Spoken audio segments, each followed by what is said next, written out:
Versus Nandamuri Balakrishna Bobby దర్శకత్వంలో తెరకెక్కిన డాకు మహారాజ్ సంక్రాంతి కానుకగా జనవరి 12న ప్రేక్షకుల ముందుకు వచ్చింది.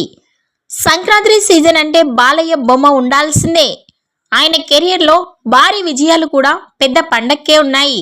అలా తనకు బాగా కలిసొచ్చిన సంక్రాంతికి ఈసారి డాకు మహారాజ్గా వచ్చాడు బాలకృష్ణ. మరి ఈ సినిమా ఏ రేంజ్ లో ఓపెనింగ్స్ ని రాబట్టిందో ఒకసారి చూద్దాం. మొదటి రోజు 2 తెలుగు రాష్ట్రాలలో 20 కోట్ల షేర్, 40 కోట్ల గ్రాస్, ప్రపంచవ్యాప్తంగా 60 కోట్ల షేర్, 105 కోట్ల గ్రాస్ కలెక్షన్స్ రాబట్టినట్లు ట్రెండ్ వర్గాలు వెల్లడించాయి. యుఎస్ఏలో $1.2 మిలియన్ కలెక్షన్స్ రాబట్టినట్లు సమాచారం.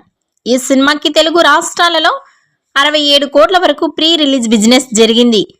ఫస్ట్ డే వచ్చింది 40 కోట్లు. ప్రపంచవ్యాప్తంగా 83 కోట్ల వరకు ప్రీ రిలీజ్ బిజినెస్ జరిగింది. దాదాపుగా 168 కోట్ల నుండి 200 కోట్ల వరకు గ్రాస్ ను రాబడితే ఈ సినిమా లాభాల బాటలోనికి వెళ్తుంది. రెండవ రోజు సంక్రాంతి పండుగ మొదలవ్వడంతో రెండవ రోజు కూడా 40 నుండి 60 కోట్ల వరకు గ్రాస్ కలెక్షన్స్ రాబట్టవచ్చని ట్రెండ్ వర్గాలు చెబుతున్నాయి. ఇక రెండవ రోజు పూర్తయ్యేసరికి 120 నుండి 150 కోట్ల గ్రాస్ కలెక్షన్స్ రాబట్టవచ్చని అంటున్నారు ట్రెండ్ పండితులు. మరి సంక్రాంతి పండుగ పూర్తయ్యేసరికి 200 కోట్ల గ్రాస్ కలెక్షన్స్ ని పూర్తి చేస్తుంది అని ఫ్యాన్స్ నమ్మకంగా ఉన్నారు. డాకు మహారాజ్ 2 రోజుల కలెక్షన్స్ పై మీ అభిప్రాయాన్ని కామెంట్స్ రూపంలో తెలియజేయండి.